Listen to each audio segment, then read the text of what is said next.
C'est marrant de faire un choix. J'aurais pu faire ça, mais j'ai pris la décision de faire ci. Ça passe à pas grand chose de faire quelque chose d'intelligent et de constructif.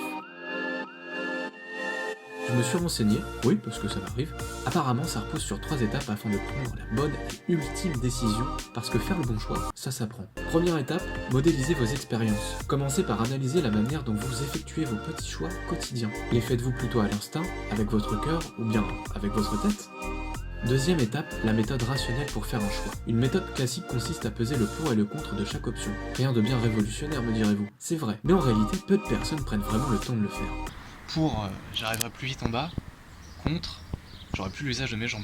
Au lieu d'utiliser les 2 catégories habituelles pour et contre, utilisez plutôt avantages et inconvénients. Avantage, j'aurai l'impression de voler. Inconvénient, ça va pas durer longtemps. Ceci vous permettra de mettre de la nuance, mais surtout de vous inscrire dans une démarche réaliste, car il est rare qu'un choix soit 100% génial. Dans ce cas-là, la réponse serait d'ailleurs évidente. Troisième et dernière étape, votre intuition. Cette connaissance soudaine, spontanée, indubitable, une connaissance directe, immédiate de la vérité sans recours au raisonnement et à l'expérience. Ceci est une mine d'or que vous devez apprendre à reconnaître, à développer et à utiliser. Donc voilà toutes ces étapes pour savoir si j'allais enfin me mettre au sport. Et finalement pour savoir que... Non.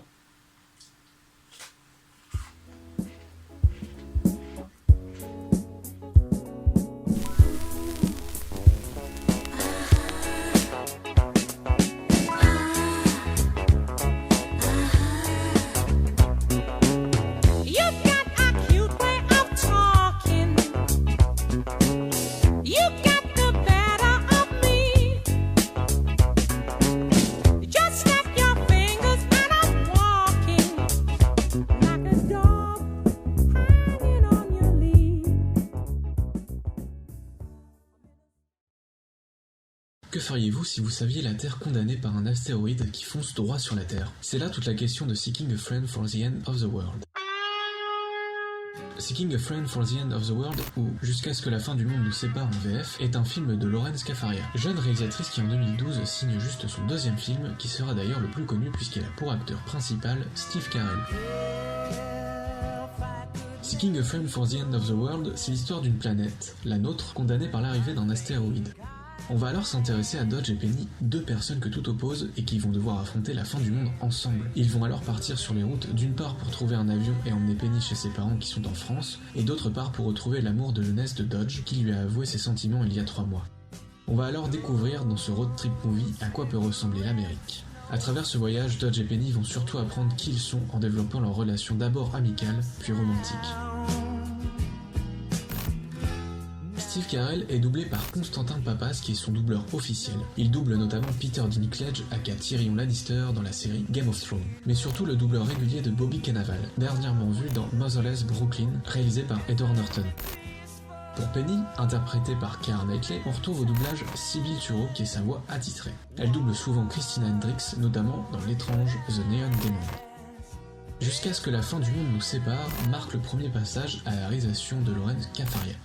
Également auteur du scénario du film, elle s'est fait connaître en 2008 en signant celui d'une nuit à New York, une comédie romantique avec Michael Cera et Kat Dennings en couple vedette.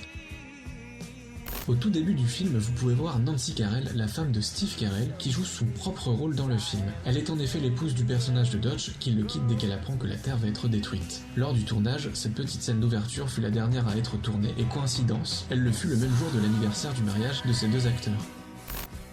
Lors du tournage, l'équipe s'est laissée saisir par certaines superstitions, qui annonçaient la fin du monde par un jour particulier et à une heure précise. Ce jour venu, tout le monde sur le plateau s'est arrêté de travailler, et attendu de voir si l'horrible prédiction allait se réaliser. Après quelques minutes, voyant qu'il ne se passait rien, tout le monde s'est simplement préparé pour le plan suivant. La réalisatrice s'est inspirée de nombreux films pour Jusqu'à ce que la fin du monde nous sépare, tels que Rendez-vous au paradis avec Meryl Streep, un film réalisé par Albert Brooks, et Chanson du 2e étage de Roy Anderson. Elle explique ses références par leur capacité à ne pas écraser les personnages et les intrigues par le contexte, ce dernier agissant davantage comme une toile de fond en rapport humain. Voilà, c'était le dernier épisode de Krypton jusqu'à ce qu'on reprenne en septembre. D'ici là, il y a d'autres concepts et d'autres vidéos qui vont arriver. Des bisous et bonne fin du monde! Came up